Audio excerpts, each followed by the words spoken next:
بسم اللہ الرحمن الرحیم۔ السلام علیکم ناظرین، میں آپ کو اپنے اس چینل جس کا نام ہے بیسک پاکستانی لاز ان اردو، اس میں خوش آمدید کہتا ہوں اور امید کرتا ہوں کہ آپ سب اللہ تعالیٰ کے فضل و کرم سے خیر و عافیت سے ہوں گے، اور اللہ تعالیٰ سے دعا کرتا ہوں کہ اللہ تعالیٰ آپ کے لیے ہر نیک کام میں آسانیاں فرمائے، آمین ثم آمین۔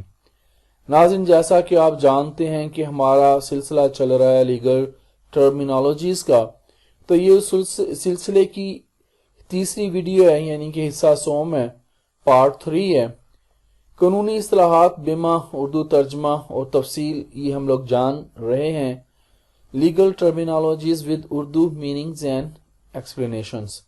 اس ویڈیو میں 10 جو ہیں وہ ٹرمز جو ہیں آپ لوگوں کے ساتھ شیئر کر رہا ہوں، تو ان کو جاننے کے لیے چلتے ہیں اگلی سلائیڈ پر۔ پہلے نمبر پر جو ہمارے پاس لیگل ٹرم ہے وہ ہے اپلیکینٹ، جس کا اردو مطلب ہے درخواست گزار یا سائل۔ یہ وہ شخص ہوتا ہے جو درخواست دیتا ہے۔ دوسرے نمبر پر ہمارے پاس ہے اپریہینڈ، گرفتار کرنا، پکڑنا، یہ ناؤن ہے لیگل ٹرم میں ایک۔ اس کا پہلا مطلب تو یہ بنتا ہے کسی قانونی اختیار یا فرمان کے ذریعے گرفتار کرنا یا حضانت میں لینا۔ یہ زیادہ تر ورڈ جو ہے ہم لوگ فیملی کے جو گارڈین اینڈ وارڈ ایکٹ ہے اس میں ہم لوگ اس کو زیادہ استعمال کرتے ہیں اس ٹرم کو۔ دوسرے نمبر پر اس کا مطلب ہے پولیس یا بچوں کی حضانت کرنے والے اہلکاروں کا بچوں کی حضانت کے لیے ان کو والدین یا کسی دوسرے شخص جس کے پاس بچے ہوں سے اٹھا لینا۔ اب ہمارے پاس جو تیسری لیگل ٹرم ہے وہ ہے ارائنمنٹ، الزام، نالش، فرد جرم۔ یہ کیا ہوتا ہے؟ یہ عدالتی عمل ہے جس کے ساتھ ملزم کی شناخت کی جاتی ہے۔ الزامات پڑھ کر اسے سنائے جاتے ہیں اور اسے پوچھا جاتا ہے کہ وہ الزام کی صحت سے انکار کرتا ہے یا اس کا اعتراف کرتا ہے۔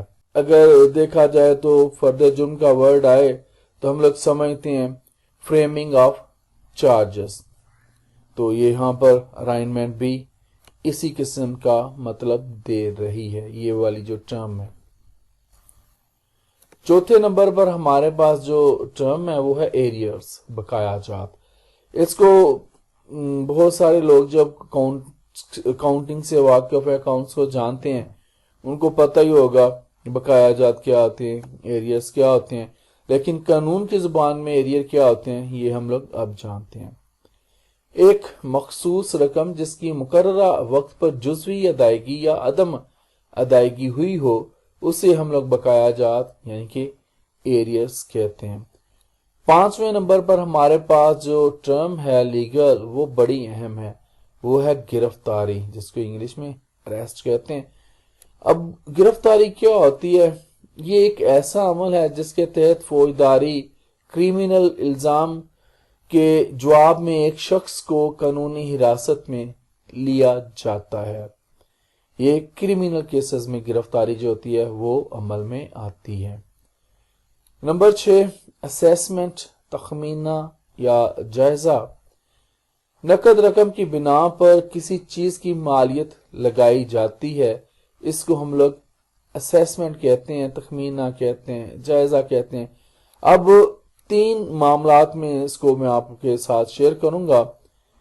فوجداری قانون میں اسیسمنٹ کا مطلب یہ ہوتا ہے کہ اس بات کا تعین کرنا کہ جب ایک شخص جرم کا ارتکاب کر رہا تھا تو وہ کس نفسیاتی بیماری میں مبتلا تھا۔